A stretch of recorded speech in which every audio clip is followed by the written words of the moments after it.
most important governance and security debates currently taking place in Nigeria. We appreciate every participant joining us from different parts of the country. Thank you for making time to be here. I'll now invite my co-moderator, Mr. Caleb Ezi, to formally begin today's program. Thank you very much, Sumaya. Good afternoon, good evening, rather, distinguished guests, speakers, colleagues, partners, and everyone joining today's conversation. Welcome to this public dialogue organized by Speak Out Africa Initiative. Today's discussion is titled, Is Nigeria ripe for state police or should? We seek a deeper reform, the pros and cons. So that's what we are going to be looking at. Across Nigeria, there have been growing conversations around the proposed establishment of state police. And while many believe it could improve security and local response, others have raised concerns regarding abuse, political interference, and institutional capacity. So today's dialogue is therefore an opportunity to hear different perspectives, ask questions, contribute constructively to this national conversation. Our goal is simple, and our goal is not to declare winners or losers, but to encourage informed civic engagement rooted in evidence, dialogue, and democratic values. So thank you all once again for joining us. Well, before we continue, a few housekeeping guidelines. Please keep your microphone muted and let me to speak. Kindly indicate using the raise hand feature if you wish to contribute. Questions may also be dropped in the chat. We encourage respectful engagement. Different opinions are welcome. Let's not attack on them.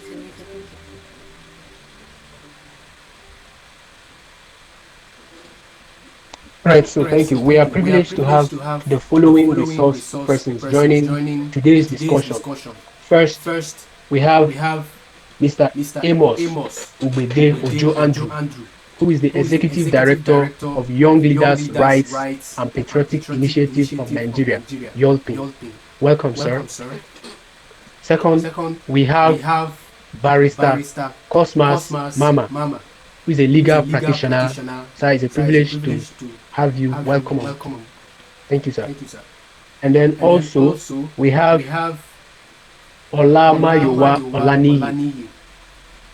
Yeah, from Clean Foundation. It's a privilege to have you. Welcome, sir.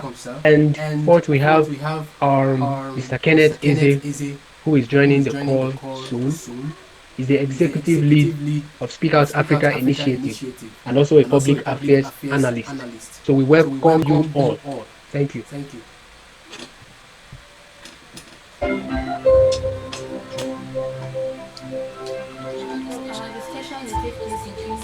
Each speaker will have approximately 8 to 10 minutes for opening remarks.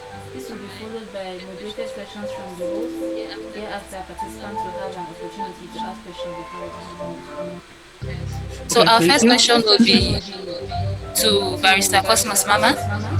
So what are the biggest gaps in Nigeria's current policing system that state police is expected to solve?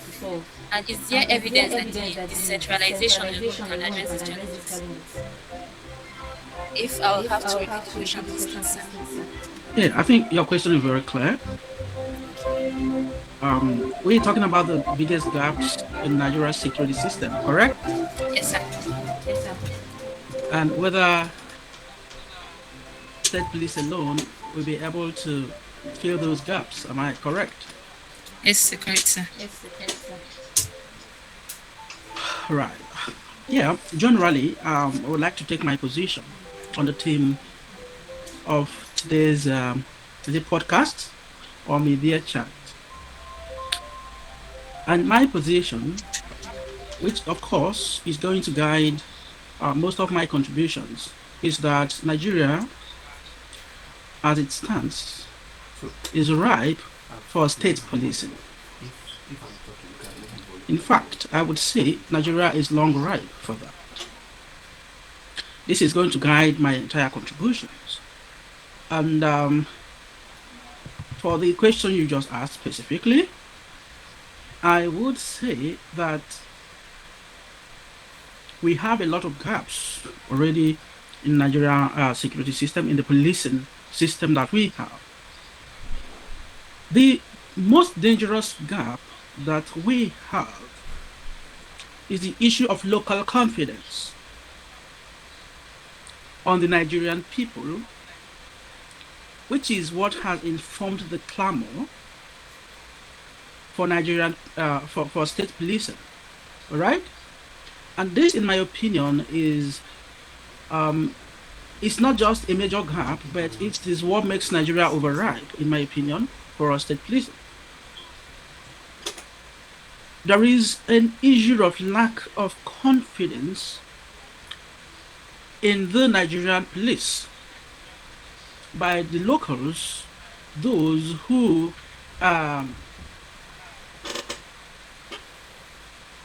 those who have been affected adversely by the decisions. I mean, I'm not talking about the court decisions or judicial decisions, but by administrative exercises of Nigerian police, especially the officers, the few are alienated from their tribe or religion.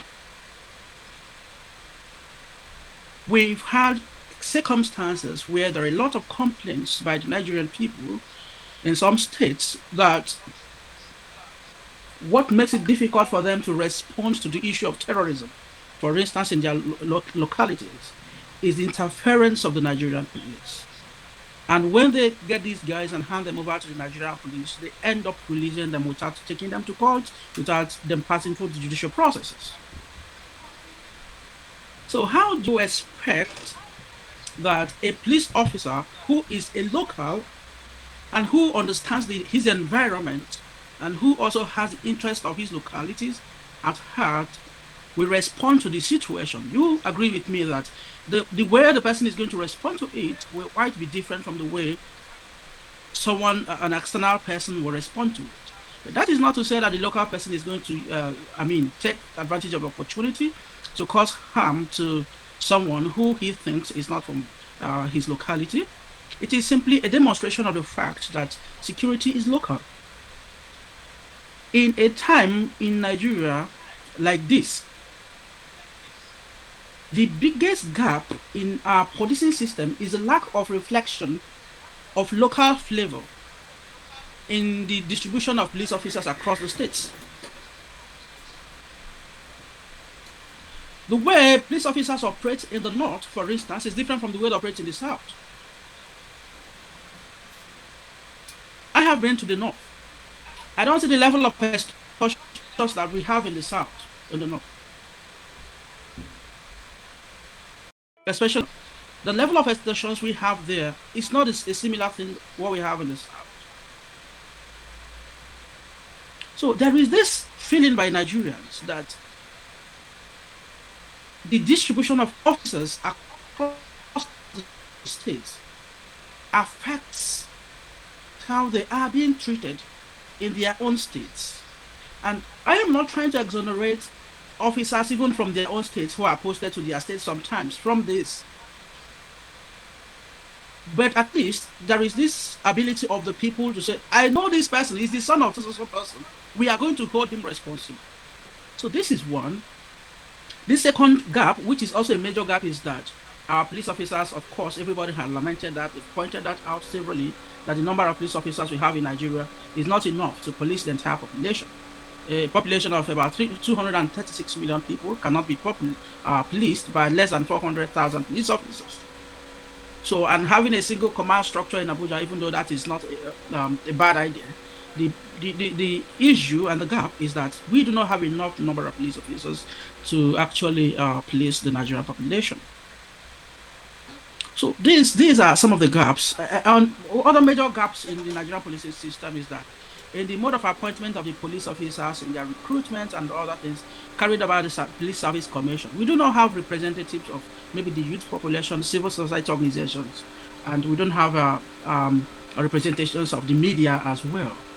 So these are some of the things the gaps that we have, and we believe that the current Police Act must be able to take cognizance of these issues to actually ensure that the design of the current police bill will not just, take care of these challenges, but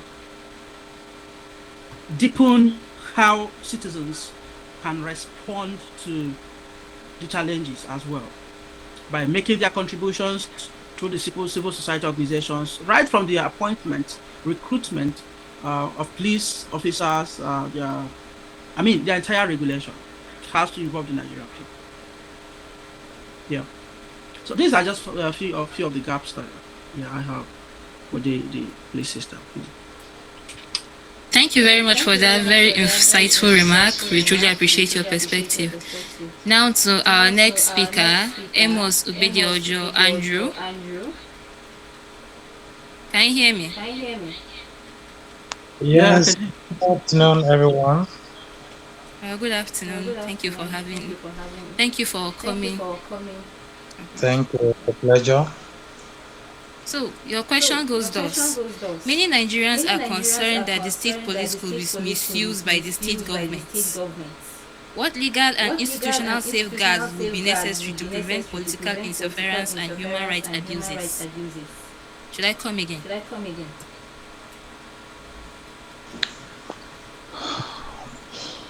Okay. Good afternoon, senior colleagues and fellow advocates of uh, good Nigeria. We thank you for all joining in this conversation today.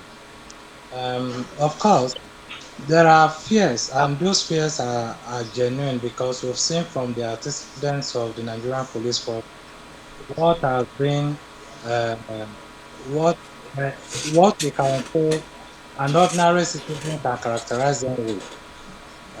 Of course, which is largely associated with abuse of power.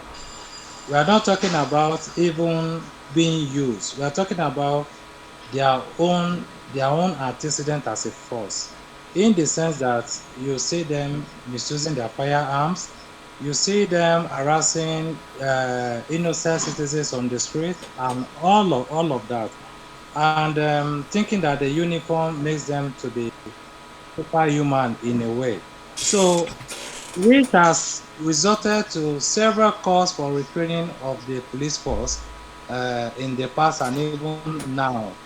Now that even this proposal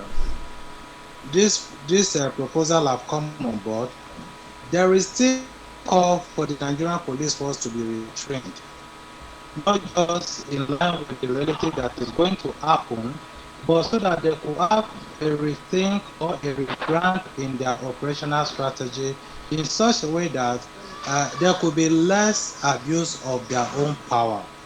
And then if you look at being used by authorities, of course, we have also seen that with what has happened with the local security networks that we have in the east, and also the one that we have in the west, especially in the east, where governors use the security outfit to torment or to oppress their political opponents and people that they perceive as not speaking well about them. So, considering our ethnic diversity even across the various states, how is it going to be that the state governors will not use it to suppress the other minority group that we have across the states? Is a concern. How about religious abuse using the state force as being proposed? And then how about ultimately using it for electoral manipulation? Even in our general elections, we've seen where anybody can tell you that rigging is not possible without the permission of uh, of the Nigeria police. That if you want to rig an election, the first thing to do is for you to make sure that you get the force on your side. So all of these concerns are very genuine, and there are things that we think could be used to keep the governors in check. And part of it is that the power to hire and to fire the commissioner of police should not be with the governor. So there are propositions that should come from the state legislative arm, and then also the police service commission should have a role to play in the appointment and in the firing or retirement of police commissioners at the various states, and also that nomination should come from the Police Service Commission for people who are senior police officers or who are retired senior officers. In that way, you can't just bring in anybody as your stooge to come and serve as the commissioner of police in your state. That is one. Also, there should be a funding system that directly go into the police service fund at the various state level from the security votes, in the sense that the state governor will not be able to determine just what goes to the state police alone. Federal government will even also have to contribute as well. In that way, their excesses can be curtailed, because anybody who hires you, have the capacity to dictate to you what you should do. We have seen that at various states, in Rivers State, in other states across the country, where commissioner of police, even in Kogi State, where commissioner of police do the dictates of the governors. So if we have funding, especially not coming directly from the governor, but from the state allocation, and then also from federal government contribution, it will also help greatly to put the commissioner of police in check. And also, there should be a commission that will be responsible for monitoring and also holding the state police accountable. There should be a commission, and this commission will take into cognizance the level of training, capacity building, technical, operationals, and otherwise, and also their level of human rights abuse across communities, and also should have the right to publish some of these findings at the end of the year, so that it will keep the officers and the state police in check as well. So these are some of the safeguards that could be put in place against excessive abuse by the executive arm of government. Thank you. Thank you very much. Thank you very much. Hello? Can you hear me? Thank you very Thank much, you very much. Amos Ubede Ojo Andrew. Andrew. I would like to invite the next speaker, Olumayowa Olaniyi. Can you hear me? Can you hear me?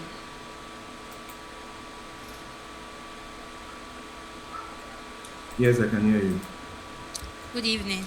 Good evening. Your question goes thus: how can state police improve community policing, intelligence gathering, and public trust, particularly in rural and underserved communities? Should I come again? Yes, please. How can state police improve community policing, intelligence gathering, and public trust, particularly in rural and underserved communities? All right. Thank you so much for your question. I think there are some clarifications that we need to quickly put in perspective when we're discussing matter around or this particular subject. First off, so what's community policing?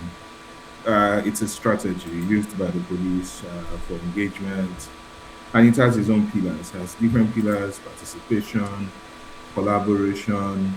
Of course, the intelligence gathering aspect of your question is also incorporated into the idea of community policing. And of course, you have, I think, like 3 other pillars within the community policing structure. So I think the first point, or where to start our conversation from, is to ask if we have it present. The Police Act 2020, as amended, provides opportunity for community policing, devolving it across different category of commands. When I say command, I mean police command. So, for instance, there is a community policing committee, which is supposed to serve from the level of the DPO, Divisional Police Officer. That's the first level of command of the NPF. And then, of course, to the area command before it gets to the level of the CP, and then upward. So there's that structure already. So if you are saying if state police is going to help to achieve that, I think the answer I can give you is even say that it doesn't have a choice, because that's the whole idea for the proponents or those who support the establishment of state police or the decentralization of the police structure as we have it now. So it has no choice. There's visibility or presence. That's also one of the strategies used in discussing policing. So you also have that play out in how they operate. So definitely you are going to have that representation or that engagement with members of the community from the state police. So basically it works perfectly for it. But that doesn't mean that we do not have it at the federal level as it is right now. At least, like I mentioned earlier, the Police Act provides opportunity for that categorization, especially in the way it's cascaded. The question that will easily come to mind is it being implemented? I think one of the things that we have as a government, not just with the police, but almost as an entire country, is that we have a lot of beautiful written documents in terms of policy frameworks or laws, but the biggest issue has always been the implementation of some of those things. So implementation is one of the challenges that a lot of people have concerning some of these laws, especially again on community policing. We know that it is capital intensive to some extent, but again, we have not seen it fully implemented. And I can give you an example of a state that was able to implement. I can see something on the chat box that I should turn on my camera. Okay, I will try. I hope it doesn't distort the internet. Oh, sorry. I might not be able to use it because I just recall that I've linked it up with my phone and my phone is not there with me. Yeah, so I will give you an example of a state that was able to implement community policing structures the way it is in the not just the Police Act, but again in other documents of the NPF. So there was a time in Kano State when he's retired now, DIG Husseini Gumel was the commissioner of police. One of the things that he was able to do was to have a structure, a community policing structure in place that runs from the office of the CP down to the local community, engaging with all of the stakeholders, including traditional rulers who were part of that framework. What was this able to achieve? One, part of the concerns that you raised in your question, intelligence gathering was one of sort, because they were able to feed on information coming directly from members of the public. And one of the biggest achievements that was able to do was that he used it at a point when the crisis in Kano, the rulership or the traditional stool of Kano would have caused a very big problem and in fact set the entire city ablaze. But the community policing structure that was operational at that time was able to avert that. So again, these are some of the benefits that you see from having community policing structure. So it is there. Implementation is a problem. And again, talking about state police now, I'm bringing this into state police conversation, is that it's not about having some of those policies. We have so many policies. But the most critical part of it is for us to have it implemented. So even if you have it written, are the governors ready to bear the price or to provide the support that is needed for its implementation? So I think that's where the conversation should be. Because I can bet it with you, for the national minimum standard that is going to be set up, we are going to have something that has to do with community policing, because that is what police or police work really is all about. But again, the implementation. So we'll wait and see how implementation is going to unfold. But like I mentioned, it's something very critical. It's non-negotiable, if you like, concerning community policing and state police conversation. Thanks. Thank you very much for that amazing insight. Can you hear me? Thank you very much, Olumayowa, for that amazing insight. I would like to invite our next speaker, Engineer Kenneth Eze. Okay.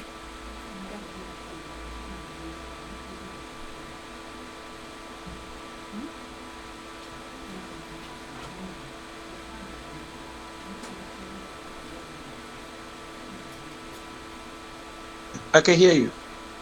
Engineer Kenneth, okay. Your question goes thus. Considering the financial realities Can you come of again? many states, Can you hear me? how Can fees- you come again? Yeah, I can hear you. Considering the financial realities of Considering the many states, financial reality how feasible is it for all 36 states to establish, equip, and sustain effective police services without compromising of quality and accountability? feasible is Just come it again. for all accountability? Okay. I think your network was breaking. But I couldn't get the complete question. But ahead of you say considering financial, please you can come again. Considering the financial Considering the realities financial of many realities states, of many how states, feasible is how it for all feasible is 36 it for states all to 36 states establish, to equip, establish, and sustain equip, and effective police sustain effective services police without services compromising without quality and compromising quality accountability? and accountability? Okay, thank you. That is a very nice question, and I think let me thank our speakers today for gracing this conversation. Just this morning, I was also on Ray Power Lagos, still on this conversation on the debate if Nigeria is actually right. And of course, when people say that Nigeria is not yet right for state policing, they have their reasons. And coincidentally, I happen to be one among the speakers who seems to disagree that Nigeria is ripe or mature for state policing at this time. And one of the reasons is just the question you have posed, which has to do with financing.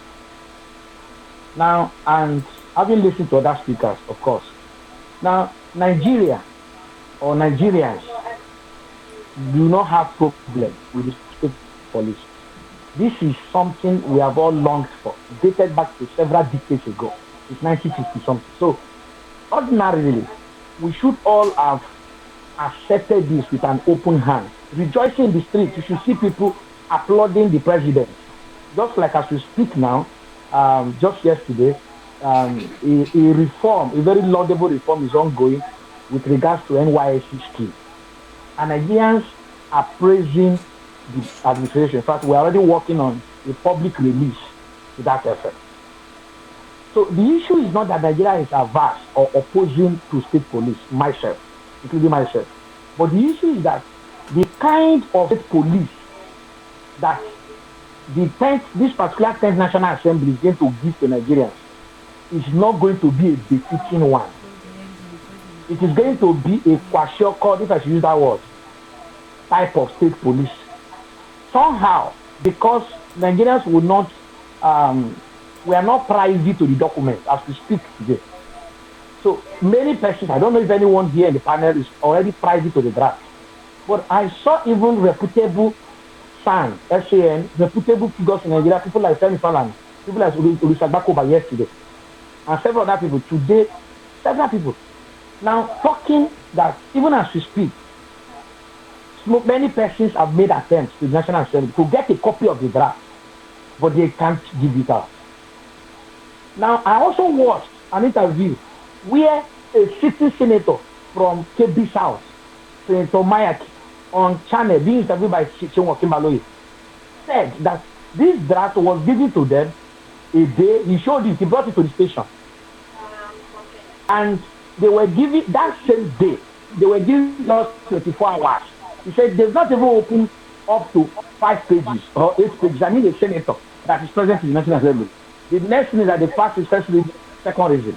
So Nigeria should see beyond the face. I know we want state police, but the state police that the 10th National Assembly of Akpabio and Tajudin is going to give us, where it will be better that we remain where we are.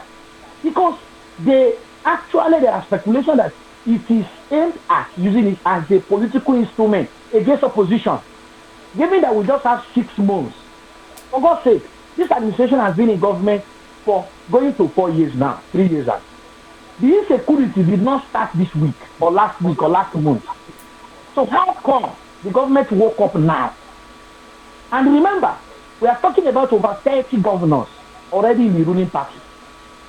So that is where the point is. It's not about that state police is not good or that we don't want it. But this National Assembly that failed to conduct a public hearing. A document like state police, you are telling me there is no public hearing as we speak. Senators say they gave to them. I'm not talking of outsider now. Within less than 24 hours, it has moved to second reading. And they're already planning to sign it. So, and you are saying this is going to be a state police draft. What are the, like Olisabako was saying yesterday, what are the constitutional safeguards that have been created in this drafted code? Have we seen the copy? So where will the funding be coming from? And so to answer your question, so because many people have been calling me, in fact, I have a senior reporter from AIT, Simone Amadede, they agree with me. How am I fighting state police? What am I saying like this?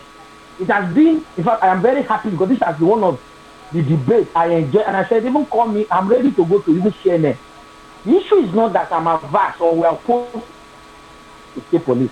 But the state police, the state National Assembly lacks the credibility to give Nigeria a basic system. And because I'm speaking from the antecedents, from the tax law, and from the Electoral Act, where they sabotage Nigeria, the same assembly. So what makes you think that Akpabio-led and Tajudin will give you the kind of state police that is going to kill security? They are going to just use it for this. And that's why we are saying, no, boss, it should not happen 6 months to election. It's too close. After election, we will come to the drawing board. We will now begin to look at constitutional safeguards. How will this funding come?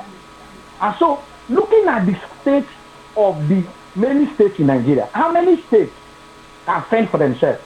Even with the humongous increase in the FAC allocation that they are sharing up to 2 trillion about last month, that has increased 200% increase. So, can someone point to us what, if not few states like Lagos, just few states, what they are doing with this money?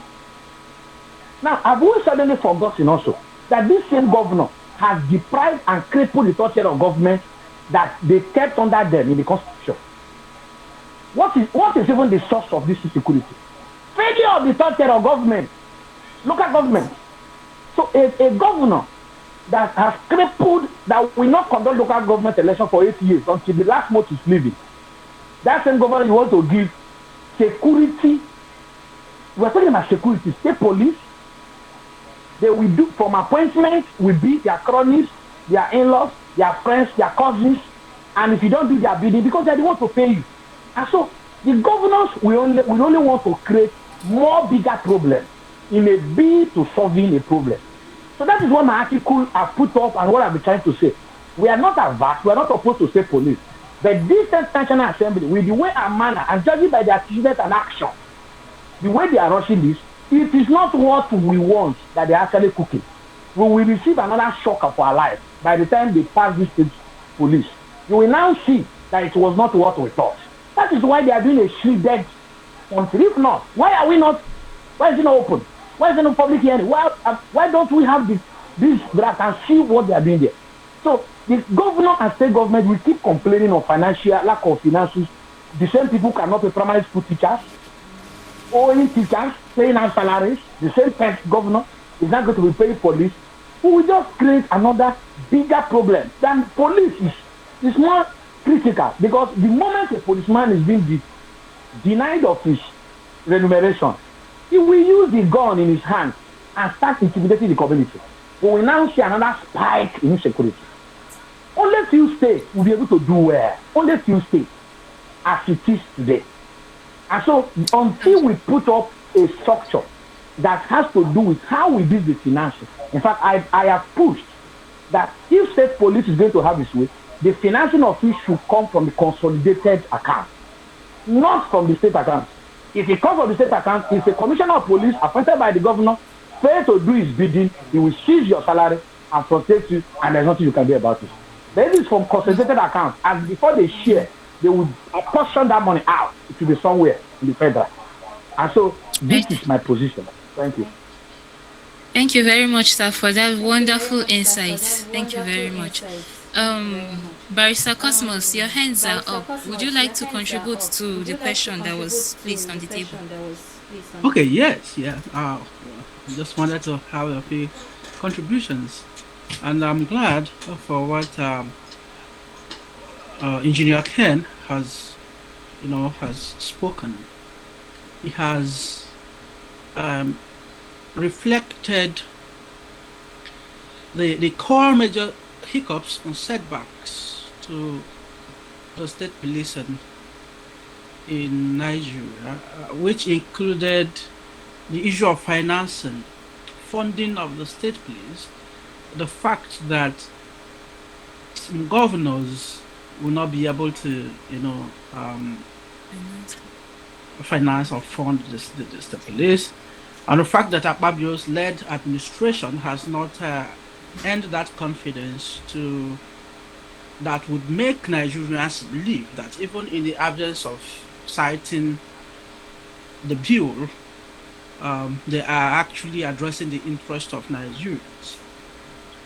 So, but I would just like to give a few pauses here, because we are talking about an act of the National Assembly that would have the status of a constitution, being that in the sense that the amendment of the police bill, when passed, it's not going to be a very easy process. It is something that is going to take a similar process as maybe amendment of section part 4 of the 1999 Constitution. I mean, it is going to have the status of the Constitution itself when it is passed. All right? I'm sorry, I just had a call. So, what's this? Okay, all right. So now, I'm very, very sorry about that. I was interrupted. Now, the issue of the fear of the fact that the current National Assembly may not give Nigerians what we deserve, in my view, does not address whether Nigeria is ripe for state policing or not. And I am glad when Ken actually said that he's not averse to the creation of state police. But the fear is that the current National Assembly does not have that confidence of Nigerians that they will do the right thing and give Nigerians what they need. These have solutions. It is not something that we're going to say, oh, let us not use this opportunity, because if you understand the way bills are passed, it is usually a matter of interest. If these leaders generally do not have interest in a particular bill, they are not going to pass it. The state police, this particular bill we're talking about has been on the floor of the National Assembly for ages, and it has never been passed. It's never been addressed. But there is this opportunity that Nigerians now have to get this thing passed. And we are not going to say that because Akpabio's led administration is not reflecting the will of the people, that we're not going to allow them to pass it. The agitation should be in the direction of making sure that we have a copy of this bill in the public domain. That should be the agitation. The media briefings should be about getting international attention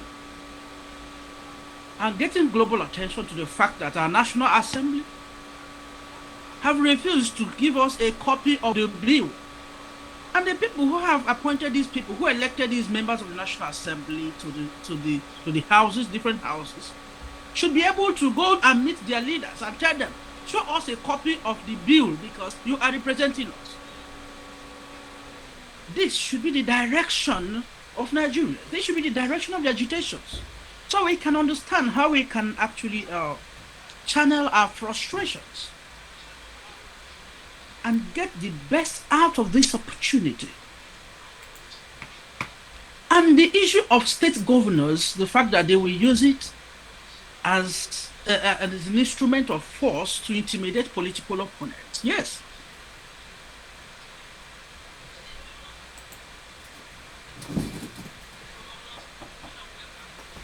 Has always had talks, even with these federal police they have always been doing that. So the issue is Nigerians. Can you submit? We can hear you. Yes, go ahead. Right.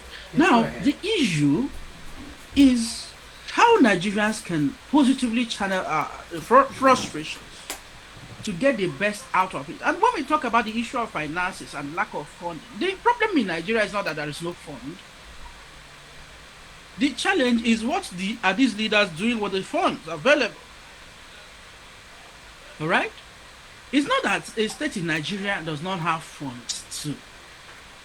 Even if you tell Nigerians to pay taxes, it's not that Nigerians cannot pay taxes to achieve a certain aim, something as critical as, security, which is the first function of the responsible government, of a government elected by people. The social contract is that government must do something for the citizens. One, the first is that you must protect lives and properties of the citizens.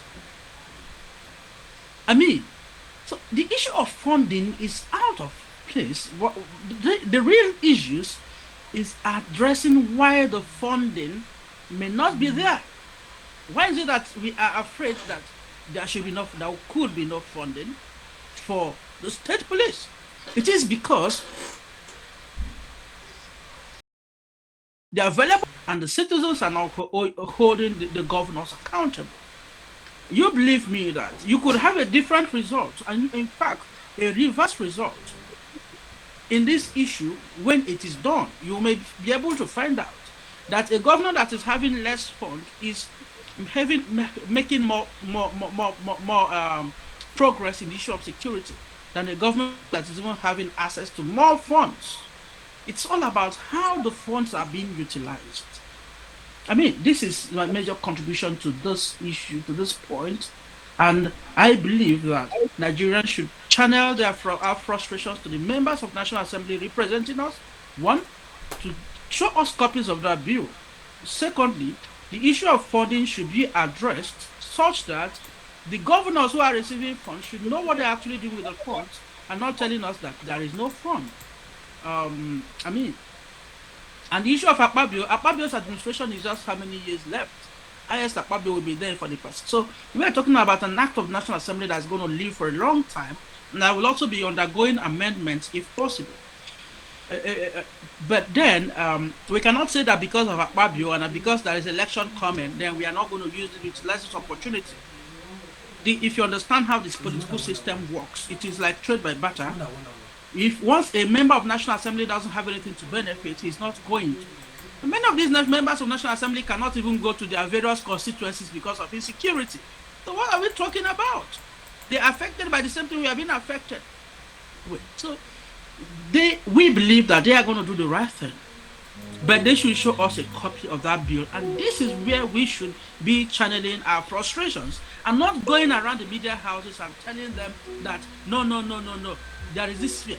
We have already understood those fears. It is now actions for us to go to the streets, to the National Assembly districts. People should be meeting their various representatives to demand that should show the copy of the bill. This is where the sensitization should, the direction the sensitization should go, in my opinion. Thank you.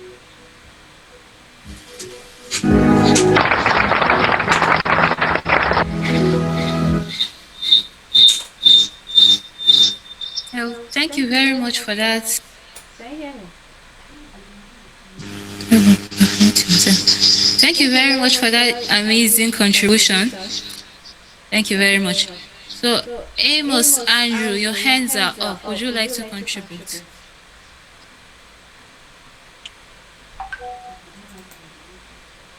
Amos, Amos, Andrew. Andrew.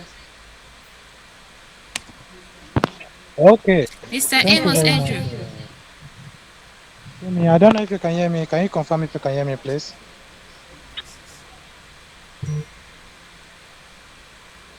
Yes, we can hear you. Go ahead, please. Thank you. Yes, we Okay, can hear you. Please go so ahead. I could I could be here the rest of you. But just like Mr. Cosmos said, thank you very much, Mr. Cosmos, for that intervention. Uh, you're right. We can't do because of the interest of the political class reject the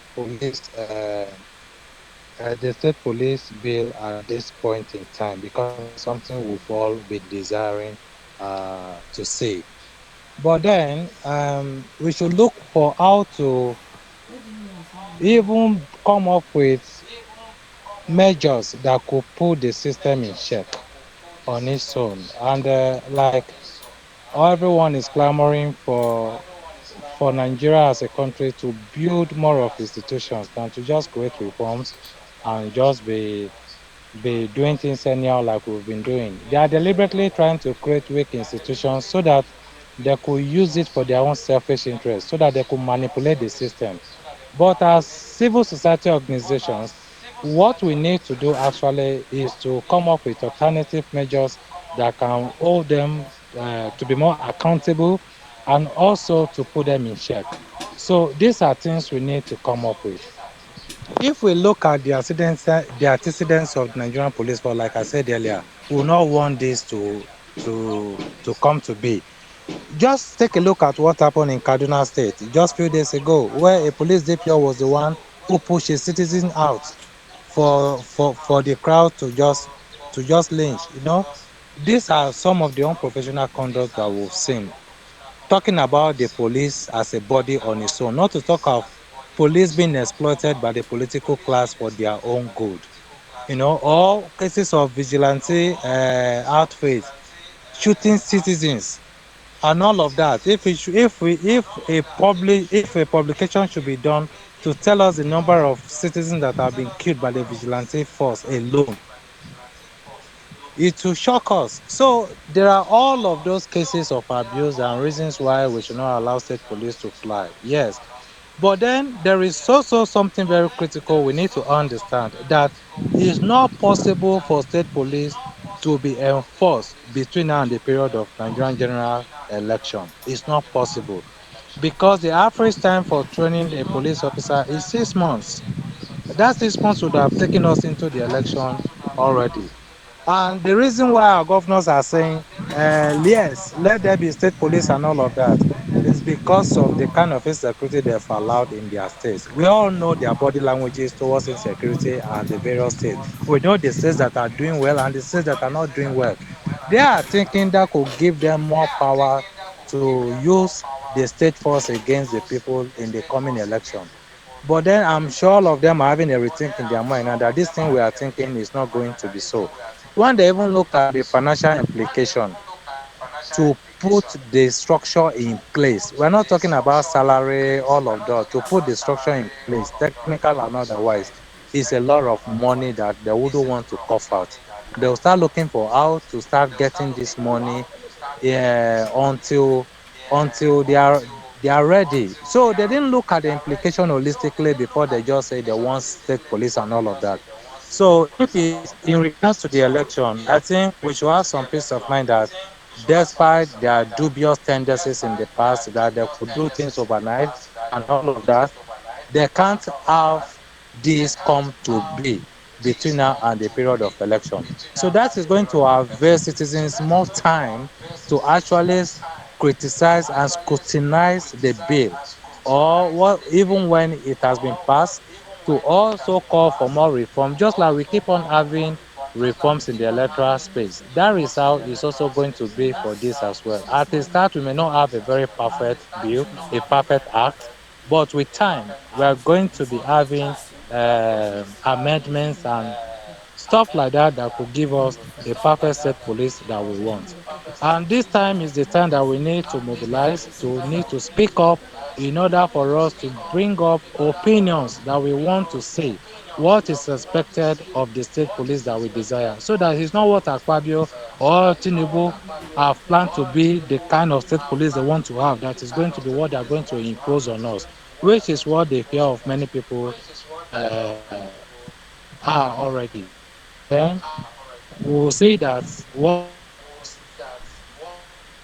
prevail. We have severally in the past. So that doesn't mean that the will of the people cannot prevail. Our opinions matter. Much for having this conversation today. Thank you, everyone. All right, thank you very much, Mr. Amos. So I can see Oluma Yowar, your hands are raised. So can we have your submission? Thank you. All right, thank you. I think, and I'm sorry that I'm saying this, but I think there's a lag in our conversation about where this current issue is right now. Number one, there's an alteration bill already that has been passed by the Senate. The copy of that bill is already out in the public. I have a copy of it anyway, and if there's anybody in the room who doesn't have, I don't mind sharing. Some of the measures are already written there, which is to help reduce some level of fear that a lot of us have concerning this subject. As we speak right now, that bill is already at the House of different, in fact, all state House of Assemblies across the country. They are going through their own review and might likely end by the end of the week, maybe max in 2 weeks. Because it's a constitutional amendment conversation, it goes to the states also. So that particular bill is at that level now, which means conversations have left the federal level as it is right now on the issue of state police. It's at the state level. Subnationals, when done, will then return it back to the federal, where, of course, it then proceeds for the presidential assent. So that is where this conversation is. That's one. Number two, one of the critical things within the bill, the alteration bill itself, it's on the NMS, the National Minimum Standard, which was deliberately set up, or which was in the bill proposed as an opportunity to create a benchmark. For those of us who have been following public safety or public security, or what do I place this now? Justice sector reform, yes. Those of us who have been following justice sector reform would know that when the Admission of Criminal Justice Act of 2015 was also passed, there was a national minimum standard that was attached to it. The national minimum standard is to provide a benchmark. So that benchmark, as it is being deliberated. And of course, we know for certainty that some elements of some of this fear that a lot of us are having on it are already incorporated into it. Number three, I think I also picked this from the last two comments. Considering the way the system is structured, and of course, let me also add that the financing structure for the state police is also discussed within the alteration bill, which therefore means that it's going to be difficult for any state to say it doesn't have money to pay its police. The last part of it, which I want to raise, is the fact that I think what a lot of us need to start to think about is not what the state is going to do. We need to start to think about the powers that has been given to the federal in the alteration bill, section 214 of the hopeful 1999 Constitution amended. The section 214, which specifically deals with the police, has been seriously altered. One, to say that there will not be, because what you have currently is that there will be a police but that there will be both federal and subnational level, which gives power to the creation of state police. So you have so many of those things in that alteration bill. Another thing that you have in that alteration bill is the intervention of the Federal Police Service as seen in that alteration bill. So the Federal Police Service has some responsibilities where it can intervene in the way the police is being used in a particular state. And it gave some instances, and I would like to use two or three of it to corroborate what I was saying, that the fear shouldn't be at the state level, then it had only. But we should also look at the federal in terms of implementation. So, for instance, if you talk about political intimidation, the alteration bill has said now that if a political party feels intimidated, it can therefore write to the federal, and then the federal can intervene. Two, on the issue of tolerance, whether religious or ethnic tolerance, the alteration bill has also provided that if a minority ethnic group in a particular country, in a particular state rather, would complain and then give justification or give examples of why it's being or how it's being intimidated by the majority group, that there will be an intervention of the Federal Police Service. So all of this gives very heavy powers to the Federal Police Service or to the federal government, which means that the federal government on its own can switch on and switch off how state police actually operate in a state. So, for instance, and there are plenty that you can play around with on this subject. So, for instance, you look at some troubled states in the country. Look at Plateau State, for instance. You look at Benue State, for instance, where you have ethnic tension as part of the key issues or security concerns that they have in those states. And you see how that can be or can play out when you discuss state police, and of course of these alterations that you have in the constitution.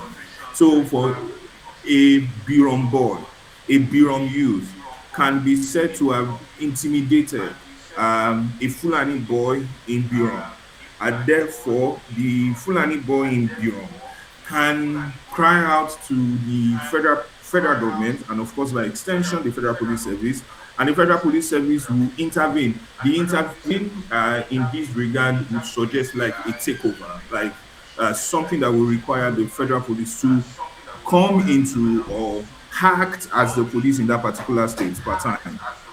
Although the law also suggested that there will be a time frame for such interventions, but it has already provided that intervention.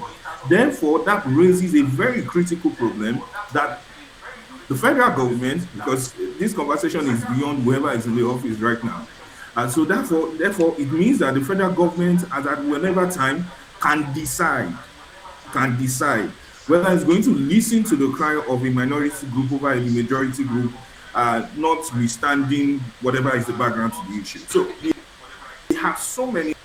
But to say that again, that this conversation has moved from where we are at the point that there's no going back to this. There's no going back. This state police conversation has come to stay. Let me come and open. Personally speaking, if you ask me, is Nigeria right for state police? There are so many metrics, so many indicators that suggest that we don't or we are not. And I will mention one. One, the critical challenges that we have in the country, it's not about police itself. Police is like a symptom to a bigger problem. When you talk about police trouble or police brutality, anything, it's a symptom to a bigger problem. The bigger problem is underlying, and of course, most of the time, the genesis of what we have in the country is socioeconomic. And then you are holding a police whose job is to enforce law, to be responsible for the crisis, for the turmoil that we have on socioeconomic issues. It is not fair on them. That does not excuse them from all of their atrocities, no. But if you create that same state police and their operation at state level, subnational level, it doesn't automatically take away some of the challenges that lead a lot of people into crime and criminality.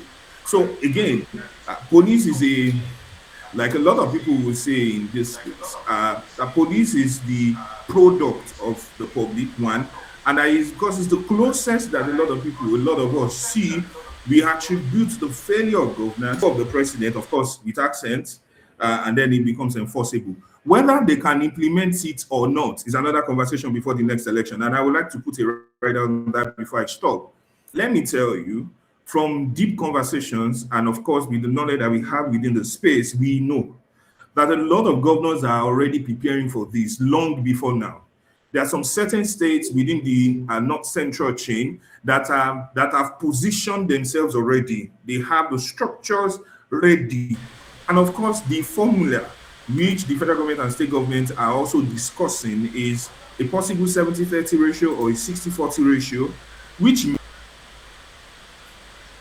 most of the structures that the federal government owns right now in terms of the MPF at subnational level will be given out or will be given to the states to use.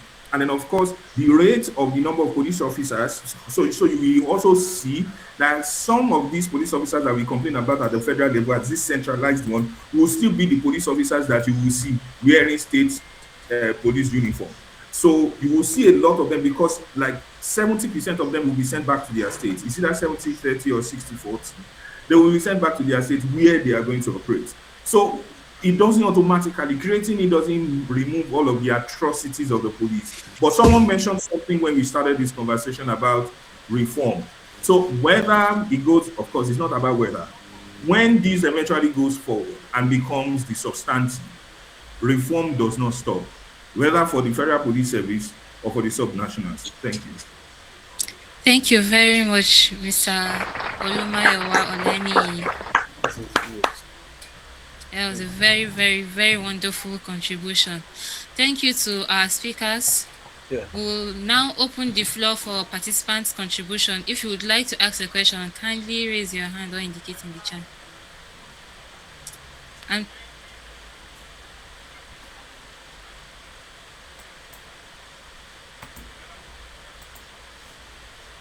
Mr. Aliko Victor, please, you're up.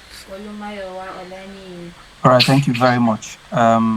Very good afternoon or good evening or good morning, depending on where you're joining us from. Thank you to our So I'll try to be speakers. very quick with my We'll feedback. now open the floor My name is for Victor, participants' contribution. If you and would I like would to like to ask a share question, some kindly perspective raise as your someone hand that or has indicate in followed the chat. closely the conversation. And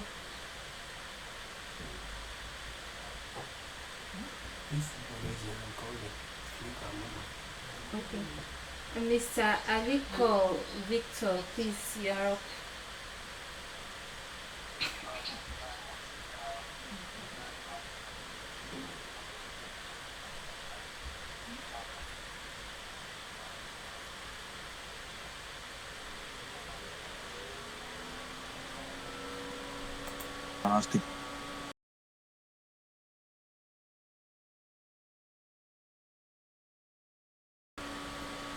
Police. So just to say that the current centralized police architecture has failed.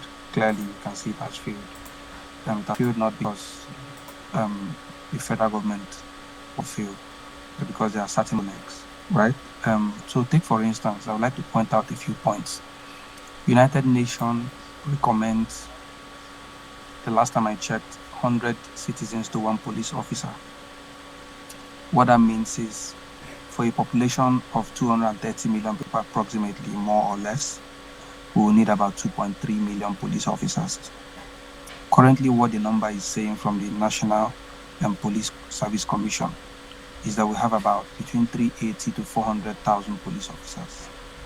So what we currently have is around 400,000. What we're expected to have is about 2.3 million. So it clearly shows we have a deficit of about 1.9 million police officers, right? If you also look at even the 400,000 we have, all of us will agree that a significant number of these 400,000 follow high net worth individuals or VIPs as private, either through the special protection units of the Nigerian police. So they follow high net worth individuals, right?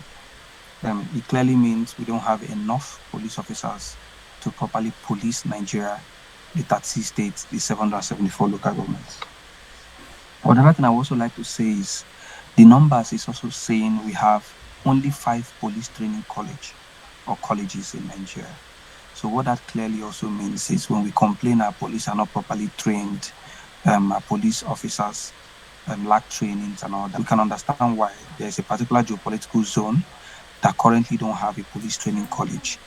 So with the emergence of state police, it means we'll have potentially 36 police training colleges. Okay, At least a I'm state will meeting now have and I one don't know police when they are training going college to minimum, close. right? So, And there's and I'm also the another one important hosting. thing. So, Oftentimes we hear them say okay, no governors problem. are the chief security officers of the state. But we know, of course, the commissioner of police, the paramilitary and the military within that state, or the army barracks in that particular state, is not answerable to the governor of the state. They're answerable to instructions from the center, which is the presidency of Abuja. So when a crime is being committed, or when there's a killing in Benue citizens don't come to Aso Rock to protest, right? They usually go to government house to protest. And we have seen what happened recently when a particular um, protest happened in Oyo State. They met Sheyi Makinde and he clearly said, see, he's chief security officer of the state, but the commissioner of police and the security architecture in the state is not answerable to him. So he's just chief security officer on paper, right? So we hope that the state police should be able to also address this lacuna. Currently, we have quasi-state police currently in existence. In the north, we have Hijba. In the southwest, we have Amotekun. In the southeast, some states in southeast, I think Imo and Ebonyi, we have Ibubargo, right? They are currently operational, but they are quasi, they are not fully funded and all that. And we also have a lot of ungoverned spaces in Nigeria. So some states, for instance, in Niger, for instance, in Bauchi, that has a lot of landmass, the closest police station to one remote village might be like 30 minutes or 45 minutes. What it means is that if a crime is committed, we take the police, if they are swift enough, about 30 to 45 minutes to get to that location. So we're hopeful that the state police should be able to address the numerical strength of the Nigerian police force, right? Or the Right, state thank police. you very Then, much. sorry, just Sorry. sorry, just to wrap up, just to quickly wrap up. We have police barracks where you move somebody from Ekiti to go to Kaduna to serve. He doesn't have a house, it means he has to put up in a barracks. He doesn't understand the local language. Our brothers from the southeast, for instance, the numbers is saying the recent police and army recruitment, there have been minimal numbers from them to join. But when we have Professor Chukuma Soludo of Anambra started the state police outfit, similar state police outfit called Udogachi, a lot of them felt connected to join police force within their state, right? And then lastly, South Africa, Ethiopia, of course, US operate state police as we speak. If important issues as much as health, education, and even energy most recently in 2023 have been given to states to manage. I think issues around state police being the primary responsibility of any responsible government given to states is the welcome address. It's not a automatic solution, but it's a means to an end. Of course, there are governance issues, justice issues, solid education that have affected or led to insecurity in Nigeria. So that's just my few cents to add. Thank you. Very much, Mr. Aliko Victor, for that wonderful contribution. So sorry for cutting you off. I forgot to add, please, if you're keeping contribution, should be within a minute or 2 minutes, so as to keep time, to keep in time. So, So, the next contributor, Barrister Cosmos Mama, again, please, would you like to contribute anything as regards to what's going on right now? As regards to what's going on right now. Right, thank you very much. Sorry, I just I wanted to just address a very tiny point, anyways, but which is very significant. Mentioned by Rumayowa Awaniyi, when he was talking about the interventions of the federal government that is in place in the operation to address grievances raised by relating to intimidation. I would just like to point out that anyways, such provisions will certainly come up for judicial tests the course of implementations. But then I begin to wonder what the court systems are we doing if when a citizen feels aggrieved because there is a certain act of the police, of the state police that he complains of.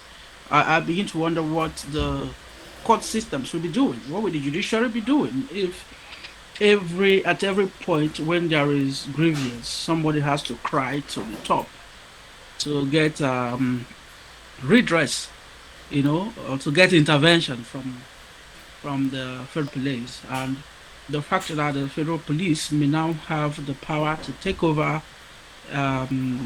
investigations, or I don't understand what I would call it. Whether it will be in a similar manner that the Ministry of Justice, through the Attorney General, for instance, is empowered by law to take over prosecutions. And if the federal police will always be taking over,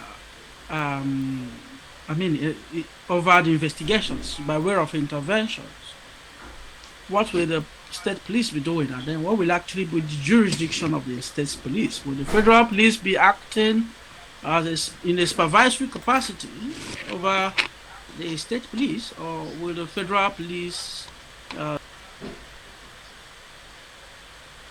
simply be administering or implementing laws relating to federal issues as contained in the exclusive legislative list? So I will first of all have an eye on, catch a sight of the bill comprehensively. I have seen some reports, in Vanguard and all that, analyzing some of the provisions of the bill. But I wasn't confident enough to talk about those provisions because I need to see the bill itself. So for now, but then we should also endeavor, and that is part of my recommendations, that we should also endeavor to not just look at the police, but also look at the areas the judiciary will actually function. If there are provisions of these laws that will undermine even the efficiency of the police, it is better we leave their act to the supervisory jurisdictions of the courts, either by way of judicial review or the court system strictly to address, instead of looking for every time to have intervention of the federal police because someone cried out that he's been intimidated. If you are being intimidated, the courts, they say the last hope of the common man, and whether it is true in Nigeria or that's a reality we have, that is another question. Thank you. All right, thank you very much, Barrister Cosmos. I cannot hear you. I don't know.